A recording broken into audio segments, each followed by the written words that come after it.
Hello, we're sitting down today with our registrar at the Center for Musical Arts, Nancy Brace. How are you, Nancy? I'm well. Well, thank you so much for sitting down with us. We're just trying to highlight the staff and faculty who work so hard at the center. So you are working behind the scenes, but your role is very important. Can you tell us a bit about your history with the center, what you do? Sure. So as the registrar, I actually take care of all of the interfaces between the students and the families and the teachers, set up kids with and adults with lessons.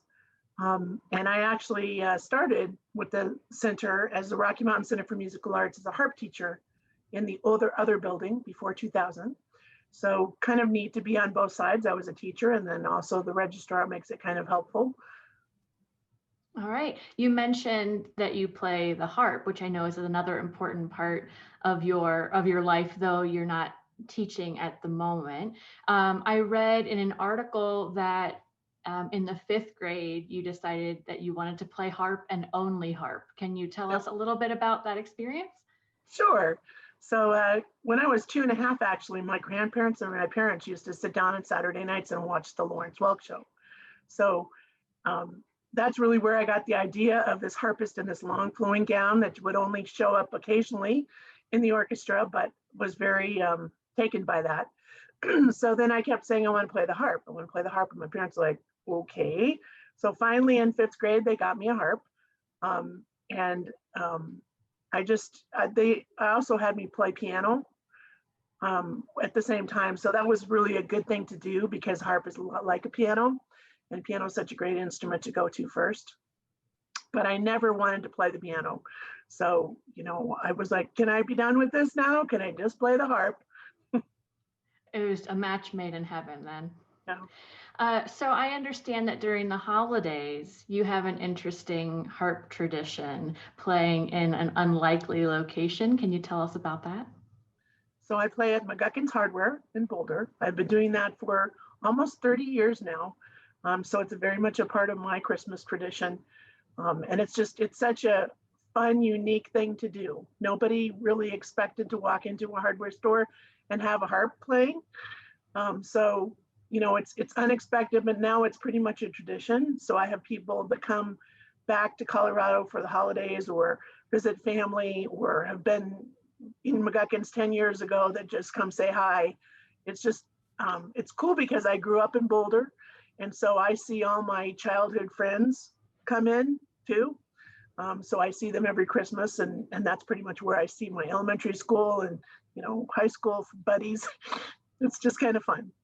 There must be, like you said, a sort of special magic to encountering music where you don't expect it. I mean, I think a lot of people around the holidays seek out music, but then to just have it sort of happen in an unexpected place, I think is even more special. Do you find that to be true? Absolutely.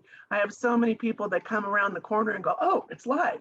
I thought it was canned, because they don't expect that.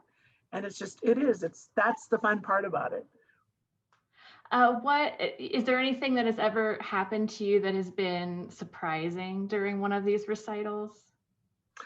Um, the hard thing this year was not being able to interact with the kids because that's really, really important to me.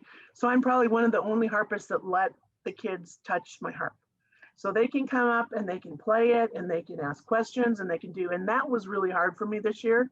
But they still came by and they still waved and they still danced in the aisles, to the songs. I had one ballet girl that came up and just did ballet for a few minutes. Um, and that's so cool. I bet you've inspired a lot of future harp performers from this McGuckin experience. That's some of the most heartwarming stories that I hear, and not necessarily harpists, but musicians. And that then again ties to why my registrar job at CMA is so important to me, is because that's the connection that I feel is tying people to music. And however you do that, by playing it or by, hooking them up with a great teacher or by, figuring out what their passion is, that's the cool part about it. Oh, well, fantastic. Well, we're so lucky to have you at the center. Thank you for spending a few minutes talking to us today. Absolutely. Thank you. Thanks so much. All right.